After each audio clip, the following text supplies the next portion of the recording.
Welcome to this episode of Mentors at Your Benchside, the podcast giving you advice, tips, and tools for getting the most out of your research. I'm Laura Grassi, and today I'll be talking to you about ways to use your doctor title for good and evil.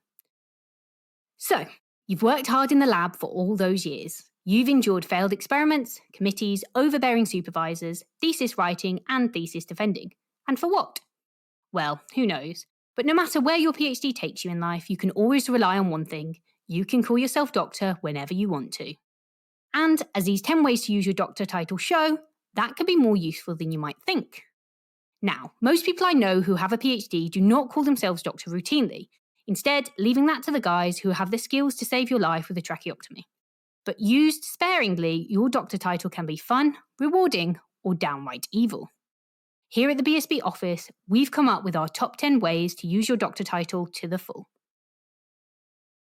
Number 1, first class for free. Anecdotal evidence suggests that using your doctor title when booking flights and hotels can increase your chances of getting a free upgrade. Also, having doctor on your bank card seems to make the guys at the phone bank treat you more politely. That's just our opinion though. What are your experiences with this? Number 2, annoy egomaniacs. You may have noticed that there are some people in the world who have a superiority complex. That is, they are not happy unless they are top dog and everyone knows it. This sort of person is normally quite annoying to people drawn into their superiority fiefdom. But, assuming this is not happening in the lab, you, doctor, have a secret weapon that will take them down a peg or two. For it seems that the mere mention of the title doctor hits a very raw nerve with the alpha person wannabes and provides endless entertainment for all involved. Number 3, be an egomaniac.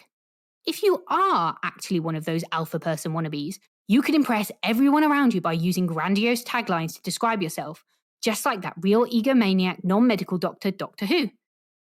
You could go for something plain and simple like, I am the doctor. But why not push the boat out and try this for introducing yourself to people at cocktail parties? I'm the doctor. I'm a Time Lord. I'm from the planet Gallifrey and the constellation Castaboris.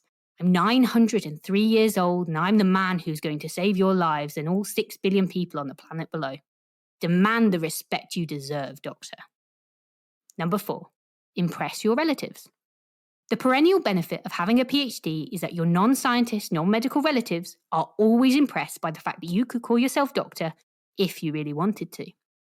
Numerous possibilities arise from this. Number 5, career choices. Another obvious benefit of your PhD is it opens career doors for you. It closes some too, but overall, with doctor on your business card, you should be generally more employable and have more choices in your career path than without it. Visit the original article to find links to some career options. Number 6, get free parking. Here's one you might not have thought about. If you are visiting any major hospital, don't forget to take full advantage of your PhD by using the spaces that have been set aside just for special people like you. They're normally quite close to the entrance and marked doctor. An amazing fringe benefit that you thoroughly deserve for all those years of hard work. Of course, this one's a joke. Please don't park in the doctor's spaces at the hospital. Number 7, doctor. If you are actually a tracheotomy performing reserve space using medical doctor and you also get a PhD, you can confuse the hell out of people by being doctor or Dr. X PhD. We tried to figure out what would happen if you're a surgeon who gets a PhD, but we stopped when our brains began to overheat. Number 8, find out what's wrong with you in words of more than 2 syllables. I recently found out that registering yourself as Dr. X, using your own name in place of X, obviously, with your doctor's surgery has an interesting benefit.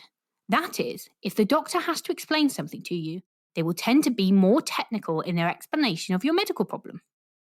Of course, you could just tell them that you're a scientist and ask them to give you more detail, but the doctor tag means you automatically get the advanced level description. This is just my experience. Yours, of course, will depend on your doctor. 9, dress nonsense. As laid out by the thesis committee that awarded the first ever PhD in Paris in 1150, attaining a PhD apparently gives you the right to forgo any sense of fashion and wear things like bow ties and elbow pads on your jacket. Yep, even if you're a woman. You also have the right to go the other way and dress beach bum every day when you go to work. You have a piece of paper that says you're respectable. Why do you need nice clothes to say the same? And finally, number 10. Use your doctor title to get an instant superhero or rapper moniker. When your parents named you, they probably didn't think you'd be inserting doctor at the start of your name. So your title may inadvertently give you a cool name that resonates in popular culture, like Dr. Livingstone, Dr. Phil, or maybe even Doctor Who. This can be taken even further. Our founder, Nick Oswald, initials mean the second he got his PhD, he became the infamous Dr. No, while our very own Martin Wilson became the footwear and fashion icon, Dr. Martin.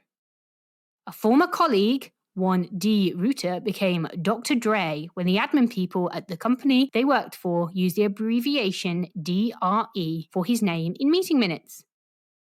These are our 10 ways to use your doctor title to benefit you and those around you. Check out the episode description for links to related articles and resources, and don't forget to subscribe to the podcast to get more help and advice from mentors at your benchside.